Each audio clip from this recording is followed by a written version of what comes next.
Убакыт бүтүп баратат. Трамп Иранга акыркы эскертүү берди. АКШ менен Ирандын ортосундагы чыңалуу өтө кооптуу чекке жетти. Иранга каршы аскердик операция дээрлик сөзсүз боло тургандай көрүнүп калды. АКШ президенти Дональд Трамп билдиргендей, Иран тарапка ири сокку уруучу аскердик топ жылып баратат. Анын башында Авраам Линкольн аттуу авианосец турганын баса белгиледи. Трамптын айтымында бул флот мурда Венесуэланын жээгине жайгаштырылган күчтөрдөн да алда канча ири экендигин айтты. Аскердик топ толугу менен даяр, каалоосу бар жана тез арада максималдуу күч менен аракет кылууга жөндөмдүү. АКШ президенти Тегеранга дагы акыркы мүмкүнчүлүк бар экендигин эскертти. Анын айтымында Иран Вашингтондун шарттары менен сүйлөшүү столуна олтурушу керек. Эгер бул болбосо, кийинки сокку мурдагы операцияларына алдан канча оор жана кыйратуучу болот деп эскертти Трамп. Абалды талдоочулар жакынкы чыгышта чоң масштабтагы согуш коркунучу кескин өсүп жаткандыгын белгилешүүдө. Азыркы кадамдар аймактагы коопсуздукту түп тамырынан өзгөртүшү мүмкүн. Иран АКШга катуу эскертүү берди. Иран АКШ тараптан жасала турган агрессивдүү аракетти толук масштабтагы согуш башталышы катары кабыл ала тургандыгын билдирди.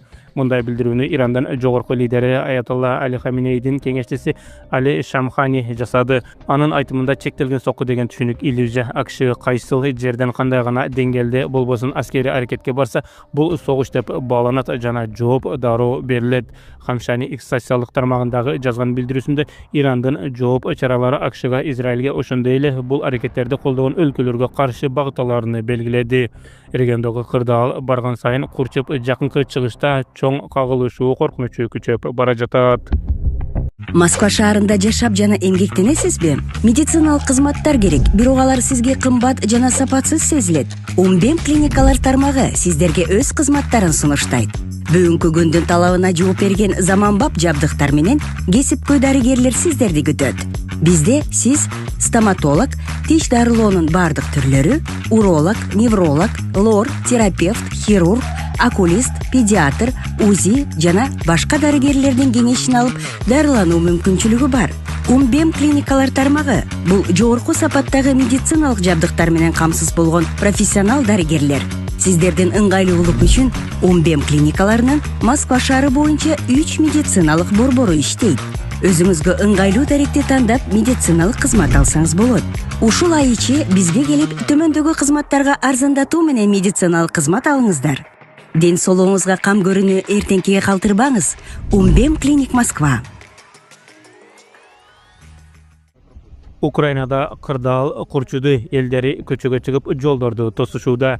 Киевде гуманитардык абал кескин начарлады. Шаардыктар бир нече жума бою муздап калган батирлерде жарыксыз жана жылуулуксуз жашоого аргасыз болуп, айласы кеткенден көчөлөргө чыгып жолдорду тосо баштады. Шаар мэри Виталий Кличконун айтымында Киевде кайрадан дээрлик 6000 үй жылуулуксуз калды. Бул үйлөрдүн көбү январдын 9-нан 20-сына чейин 2 ирет тутандырышка аракет кылышкан, бирок натыйжа болгон эмес. Электр энергиясы суткасына 10-15 саатка чейин өчүрүлүп жатат. ДТЭК энергетикалык холдингинин башчысы кырдаалды ачык эле катастрофа деп атады.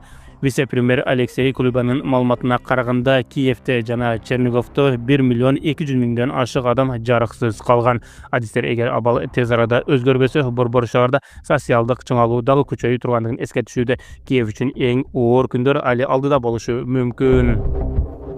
АКШ Украинадагы согушту токтотууга бир гана маселе калгандыгын айтты. АКШнын мамлекеттик катчысы Украинадагы жаңжалды токтотуу үчүн Киев менен Москванын ортосунда бир гана маселе калды. Ал территориялык маселе. Анын айтымында дал ушундай аймактык суроо чечилмейинче тынчтыкка жетүү мүмкүн эмес. Калган багыттар боюнча тараптардын позициялары салыштырмалуу жакындашкан. Ошондой эле ал 1 февралга белгиленген Украина боюнча кийинки сүйлөшүүлөргө АКШ катышпай тургандыгын ырастады. Бул жолку жолугушуу толук эки тараптуу форматта Украина менен Россиянын ортосунда өтөт. Дональд Трамптын администрациясынан атайын өкүлдөр барбайт. Вашингтондун бул кадам сүйлөшүүлөрдүн чечүүчү баскычына өткөндүгүн көрсөтүп турат. Аймактагы маселе чечилсе, көп жылдык жаңжал токтошу мүмкүн, бирок макулдашууга жетүү канчалык мүмкүн экени азырынча белгисиз. Зеленский готов к встрече с президентом России. Moskva Zelenskiydi kabul alууга dayar коопсуздукка кепилдик берилет. Россия президентинин жардамчысы Юрий Ушаков билдиргендей, эгер Владимир Зеленский Владимир Путин менен жолугушууга даяр болсо, ал Москвага келе алат. Россия тарабы коопсуздугуна толук кепилдик берүүгө даяр экендигин айтты. Ушаковдун айтымында Путин менен Зеленскийдин мүмкүн болгон жолугушуу маселеси буга чейин эле Россия президенти менен Америка Кошмо Штаттарынын президенти Дональд Трамптын телефон сүйлөшүүлөрүндө бир нече жолу көтөрүлгөн. Анын белгилешинче, Москва Путин менен Зеленскийдин көз байланышынан баш тартпайт, бирок мындай жолугушуу алдын ала кылдат даярдалышы керек. Жөн гана символикалык эмес, реалдуу жыйынтыкка багытталышы зарыл. Россия тарап баса белгилеп, сүйлөшүү саясий шоу үчүн эмес, конкреттүү чечимдерге жетүү максатын көздөшү керек экендигин ачык билдирди. Если Зеленский действительно готов к встрече, то мы приглашаем его в Москву и при этом гарантированно обеспечим безопасность его и необходимые условия для работы.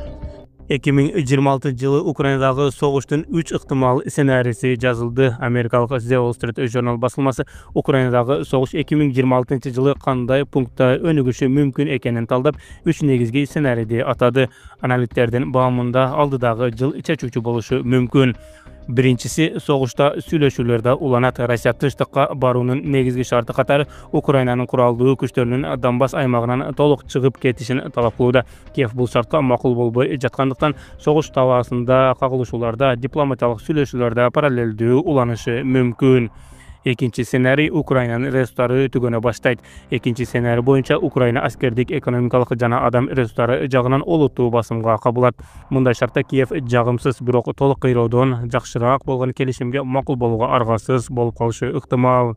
Үчүнчү сценарийси, Россия компромисске мажбур болот. Үчүнчү, Украина коому эң көп үмүт кылган сценарийде Россиянын экономикасы согуштун оор жүгүн көтөрө албай калат. Натыйжада Москва согушту улантуу мүмкүн эместигин моюнга алып, компромисске барууга аргасыз болот. Басылманын маалыматына караганда, украиналыктардын көбү дал ушул сценарийдин ишке ашышын каалашат.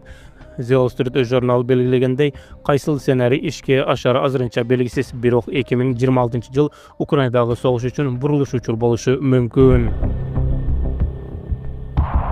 Украина жакынкы арада Евробиримге кире албайт. Германиянын канцлери Фридрих Мерц Украина 2027-жылдын 1-январында Евробиримге мүчө боло албай тургандыгын билдирди. Анын айтымында, мындай сценарий мүмкүн эмес жана четке кагылат. Бул тууралуу канцлер коалициялык комитеттин жыйынынан кийин айтып, маалыматты ДП агенттиги таратты. Буга чейин Financial Times басылмасы АКШ Украина тынчтык келишимине макул болсо, коопсуздук кепилдиктеринен тышкары Евробиримге 2027-жылга чейин кошулуусу убадасыны бериши мүмкүн экендигин жазган. Мындай талапты Киевта коюп келет. Бирок Мерс бул планды реалдуу эмес деп атады. Ал эске салгандай, Евробиримге талапкер болгон ар бир өлкө Копенгаген критерийлерин аткарышы керек. Ал эми бул процесс адатта көп жылдарга созулат. Бул билдирүү Киевтин тез арада Евробиримге кошулууга аракет кылган планын толугу менен жокко чыгарды. Кытай мектептеринде үй тапшырмаларын жасалма интеллект текшере баштады. Кытайда айрым мектептерде окуучулардын үй тапшырмасын жасалма интеллект автоматтык түрдө текшере баштады. Алгоритмдер кол жазма дептерлерди сканерлеп, каталарды табып баа коет. Эсе сыяктуу чыгармачылык иштерди мугалимдер өздөрү кайра карап чыгышат. Бул система Шанхай, Пекин жана башка ири шаарлардагы жүздөгөн мектептерде колдонулууда. Максат мугалимдердин жүгүн азайтып, окуучуларга көбүрөөк көңүл буруу. Азыркы заманда жасалма интеллект мугалимдерден бери жардамын пайдасын тийгизип жатканы менен, ошол эле учурда жасалма интеллект Румынияда футболчулардын өмүрүнө себепчи болду. Румынияда грек футбол клубтун көрмандарын ташыган минивен катуу жол кырсыгына учурады. Алдын ала маалыматка караганда, унаа озуп өтүү учурунда өз тилкесине кайта албай калган. Маалыматтарга ылайык, унаага орнотулган жасалма интеллектке негизделген жардамчы система ассистент айдоочуга оң тилкеге өтүүгө жол берген эмес. Себеби ошол учурда сол бурулуш сигналы күйүп турган. Натыйжада унаа каршы тилкеде калып кырсык болгон. Кырсыктын кесепетинен 7 адам ошол жерде каза болуп, дагы 3 адам оор абалда ооруканага жеткирилген. Бул окуя автоунаалардагы автоматташтырылган системалардын коопсуздугу тууралуу олуттуу суроолорду жаратты. Адистердин айтымында, айдоочуга жардам берүү үчүн жасалган технология айрым учурларда тескерисинче коркунучка айланышы мүмкүн. Окуя боюнча иликтөө иштери уланууда.